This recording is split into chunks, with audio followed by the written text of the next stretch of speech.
Sir అది ఎలా sir కన్ను ఎలా కదులుతుంది? అది మ్యానుఫ్యాక్చరింగ్ డిఫెక్ట్. అది మా ఫాదర్ మదర్ ఇచ్చిన గిఫ్ట్. ఆ డిఫెక్ట్ని ఎఫెక్ట్ చేసుకున్నాను అంతే.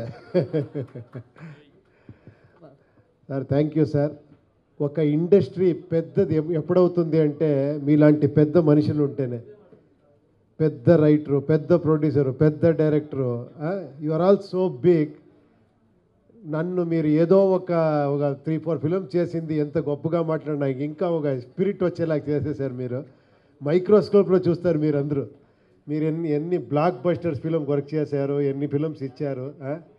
నేను నేర్చుకోవాలి. నేను చాలా ఇన్స్పిరేషన్ మీ వల్ల. ఇప్పుడు నేనే కొంచెం ఆ ఇన్స్పిరేషన్ తీసుకుంటా ఉన్నాను. మీరు చెప్పారు ఎందుకు ఇంకా ఏమండి ఏమి ఇంకా యంగ్గా ఉండారు అని. ఒక్క సీక్రెట్ చెప్తాను. నాది పెద్ద సీక్రెట్ అంటే ఇదే.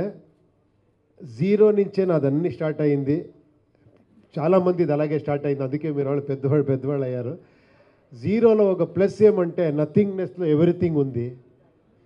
మీ దగ్గర ఏమీ లేదు అంటే అప్పుడు క్రియేటివిటీ స్టార్ట్ అవుతుంది. ఇప్పుడు నా కెమెరా ఒక పెద్ద హీరోతో ఒక ఫిలిం స్టార్ట్ చేసింటే నా లైఫ్ని, హీరో గురించి వస్తారు అని నేను కొంచెం ఎఫర్ట్స్ కొంచెం తక్కువ చేసేవాడినా ఏమో తెలీదు. బట్ నాకు చిన్న బడ్జెట్, చిన్న ఇది కొత్త వాళ్ళతో చేసే టైంలో నాకు టైటిల్ ఇంపార్టెంటు, ఒక పోస్టర్ డిజైన్ చాలా ఇంపార్టెంటు. మళ్ళీ ఫిలంలో ఒక్క సీన్ కూడా బోర్ అవ్వకూడదు, ఎంగేజింగ్గా ఉండాలి. తర్వాత వెళ్ళిన తర్వాత మనం ఫిలం గురించి మాట్లాడాలి ఇంకొకరితో. ఇలాంటి చాలా ఎక్కువ ప్రయత్నం చేసేదానికి 0నే కారణమైంది. తర్వాత ఇప్పుడు 0 నుంచే ఒక పొలిటికల్ పార్టీ స్టార్ట్ చేశాను. మళ్ళీ same again I'm going back cashless party అని.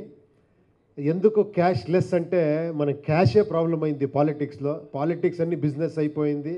Because of that business health, education అన్ని బిజినెస్ అవుతా ఉంది. Only 20% people are ruling 80% of innocent people. So అందుకని మళ్ళీ అక్కడ 0ని స్టార్ట్ చేశాను. అక్కడ మళ్ళీ క్రియేటివిటీ స్టార్ట్ అయింది. ఎలా ప్రమోషన్ చేయాలంటే మళ్ళీ ఐడియాస్ ఏంటి, మనం ఎలా వర్క్ చేస్తామో, ఎలా ట్రాన్స్పరెన్సీ వస్తుంది, ఎలా మనం టచ్లో ఉంటాము ప్రజలతో, ఇలాంటి అన్ని ప్లాన్ చేసి ఒక పార్టీని స్టార్ట్ చేశాము. దయచేసి మీరందరూ ఆశీర్వాదం, మీ సపోర్ట్ అని కావాలి. నా ఫిలం ఐ లవ్ యూ గురించి చాలా చంద్రు గారే చెప్పేశారు. అది ఎక్కువ చెప్పకూడదు. ఈ ఫిలం హైలైట్ అంటే అది మీరు ఫిలం చూడాలి. దాంట్లో చాలా సర్ప్రైజ్ ఉంది. చాలా మంచి సబ్జెక్టు. ఇప్పుడే చెప్తాను, ఈ credit should go to Chandru. It's అంత మంచి సబ్జెక్ట్ చేశారు. ఆయనకు ఒక స్కిల్ ఉంది. ఫిలంని ఎలా ప్రమోట్ చేయాలి, ఫిలంని ఎలా తీసుకొని పోవాలి, ఫిలంని ఎలా చేయాలి, అన్ని స్కిల్ ఉంది ఆయనతో. అందుకే అంత చెప్పారు కదా మీరు, ఎక్కడి నుంచో వచ్చి మళ్ళీ 0 నుంచి స్టార్ట్ అయ్యి హీరో అయిపోయారు. సో ఎప్పుడూ ఇది ఖాళీ చేసుకుంటూ ఉండండి. నేను ఎప్పుడూ ఒక మాట చెప్తాను, అన్లర్నింగే లర్నింగ్ యాక్చువల్లీ. ఎప్పుడూ ఇది ఖాళీ చేసుకోవాలా, మళ్ళీ మనం నేర్చుకోవాలా, మళ్ళీ ఎంటీ చేసుకోవాలా, నేర్చుకోవాలా. ఇక్కడ ఎక్కువ థాట్స్ ఉంటే అక్కడే స్పేస్ లేదంటే గ్రోత్ ఉండదు. ఎప్పుడూ స్పేస్ పెట్టుకుంటే మన లైఫ్ హ్యాపీగా ఉంటుంది. అందుకే శివుడికి ఇక్కడ ఇది చంద్రుడు పెట్టేశారు. కూల్గా ఉండాలి. ఇది చాలా ఎక్కువ హాట్గా ఉండాలి. ఇది హాట్ అయిపోయి ఇది కూల్ అవ్వకూడదు. Thank you very much. Thank you sir. Thank you.